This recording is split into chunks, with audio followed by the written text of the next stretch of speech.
Today, we've got an amazing story for you. It's a story about an ancient prophecy, some absolutely incredible art, and a desperate race against time to save a fragile masterpiece. It's the story of 17 dragons and the powerful vision that brought them into existence. So let's just dive right in. The big question we're asking is this: how does a decades old prophecy turn into a stunning work of art, get lost to time, and then get found again and painstakingly saved? Well, that's the incredible journey we're on today. You know, you might think a story like this starts in the distant past, but nope. Our story actually kicks off pretty recently. The year is 2007, we're in Pondicherry, India, and some archivists are digging through old collections when they find something, well, something extraordinary. And it's in really, really bad shape. What they found weren't some pristine blueprints. They were 17 beautiful, intricate dragon sketches drawn on, of all things, simple brown packing paper.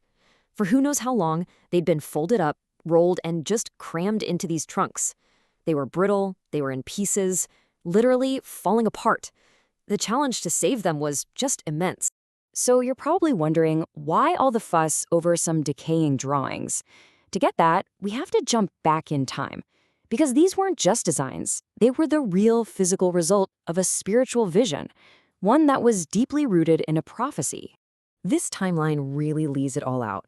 It kicks off way back in 1926, with this Chinese prophecy saying that truth itself will appear when three dragons, representing Earth, Mind, and Sky, finally meet. Okay, now fast forward to 1947.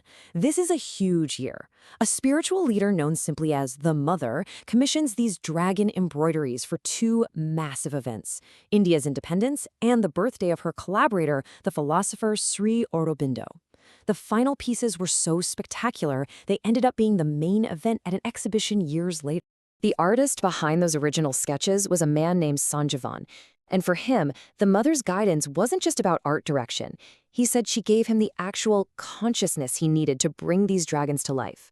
Get this, she gave him one small drawing of a Chinese dragon, and from that single spark, this whole magnificent series was born. But this story isn't just about one visionary and one artist. No way. Taking these dragons from paper and turning them into fabric, that took an incredible, almost superhuman team effort. It was a true act of devotion. And they used the most precious materials you can imagine.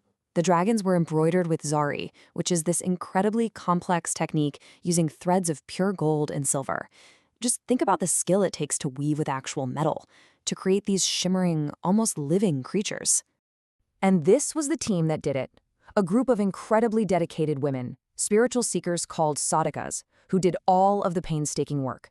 Their names, Vasudha, Tara, Mongi, and all the others, they really deserve to be remembered, because their skill is at the absolute heart of this story. Now, here's the crazy part. They were given an impossible deadline, just 1 month to finish the entire set for the celebration on August 15th. So they worked day and night, barely stopping to eat or sleep, just pouring everything they had into this work.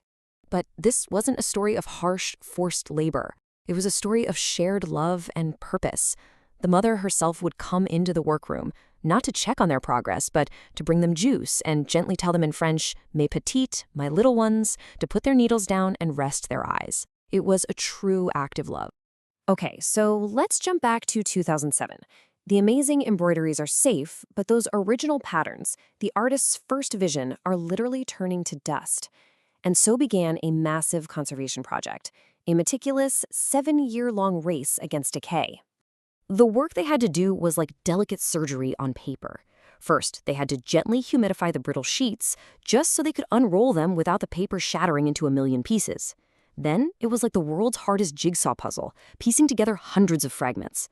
For cleaning, get this, they used finely grated eraser crumbs to gently lift off decades of grime. Then, they used these tiny band-aids of Japanese paper to mend the tears before finally rolling them safely onto archival tubes. The sheer scale of this project is just mind-blowing, and it's all captured in this one number: 7. 7 years. That's how long it took to save the original soul of this artwork. Think about that.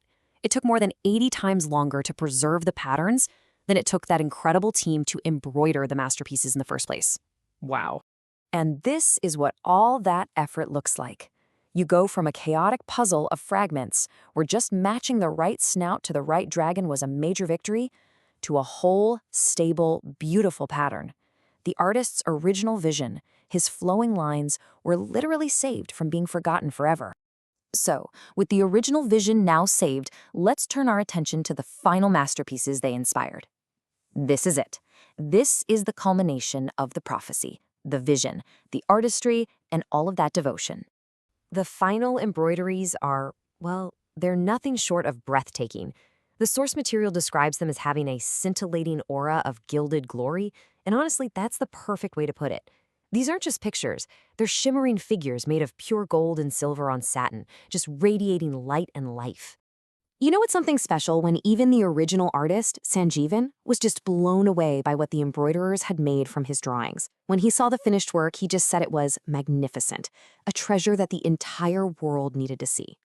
And here is the detail that just gives me goosebumps. The couch and covers that were decorated with these incredible, powerful dragons, they were used by the mother exactly once. It was on August 15th, 1947, the very day India gained its independence. A singular moment for a singular creation, a perfect intertwining of spiritual art with the birth of a nation. As one person there, Huta, later recalled, the moment was ultra-symbolic. In that instant, the mother, sitting among these dragons of spiritual power, became the embodiment of the soul of the new nation, Mother India. This whole story started with a forgotten treasure, found decaying in a trunk. It really makes you wonder, doesn't it? How many other masterpieces, other incredible acts of devotion and love are out there right now, just sitting in the quiet dark, waiting for someone to find them and bring them back into the light?